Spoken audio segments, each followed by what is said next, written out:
बहुत समय पहले घने जंगलों से घिरे एक छोटे से गांव का नाम था बन गांव।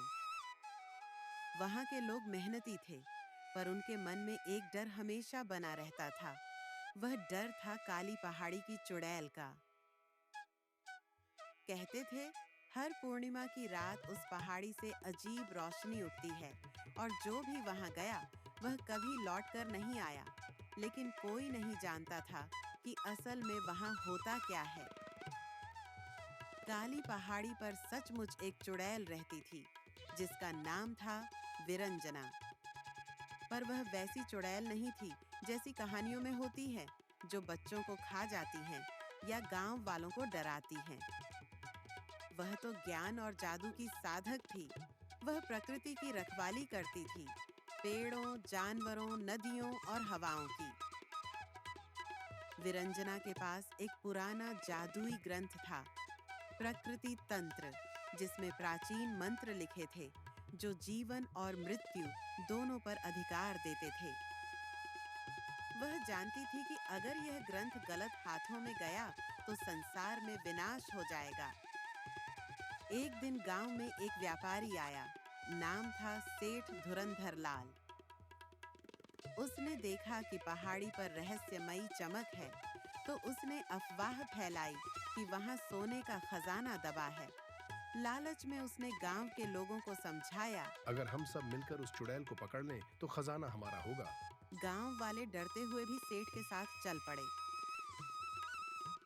विरंजना को पहले ही सब पता चल चुका था। उसने हवा से बातें की और पक्षियों को संदेश भेजा कि लोग पहाड़ी की ओर बढ़ रहे हैं। विरंजना ने अपनी झोपड़ी के चारों ओर भ्रम जाल रच दिया। जो भी पास आता, उसे लगता कि वह किसी अंतहीन जंगल में भटक रहा है।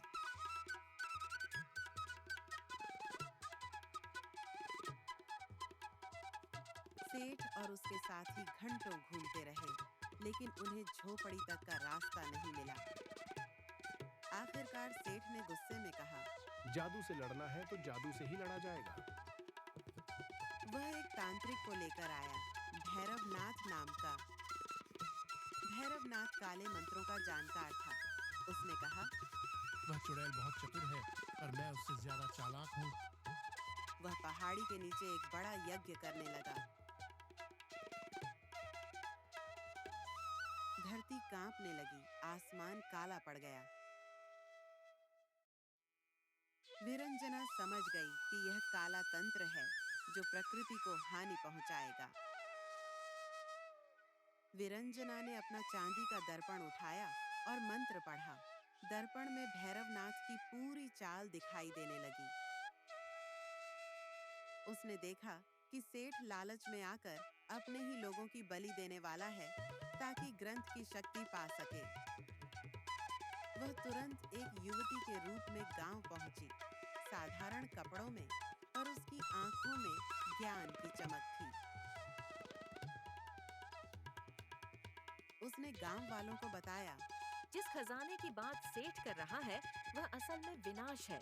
अगर यह ग्रंथ गलत हाथों में गया तो जंगल, नदी, खेत सब सूख जाएंगे। लोगों ने पहले विश्वास नहीं किया, पर फिर पहाड़ी से उठता धुआं देखकर डर गए। विरंजना ने कहा, अगर तुम मेरी मदद करो तो मैं तुम्हें बचा सकती हूँ। रात के तीसरे पहर जब भैरवनाथ ने अपनी शक्ति पूरी की, तो विरंजना ने अपना जादू चलाया। उसने एक जादुई भ्रम रचा, जिससे भैरवनाथ को लगा कि ग्रंथ उसके हाथ लग गया है। वह खुश होकर मंत्र पढ़ने लगा, पर असल में वह एक काल्पनिक ग्रंथ था, जिसमें उलटे शब्द थे। जो इसे पढ़ेगा उसका ही अंत होगा। भैरवनाथ का शरीर राख में बदल गया।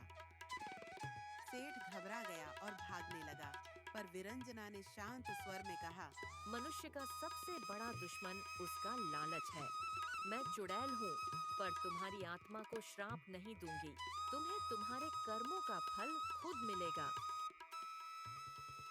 सेठ जंगल में भागता रहा और कभी वापस नहीं आया।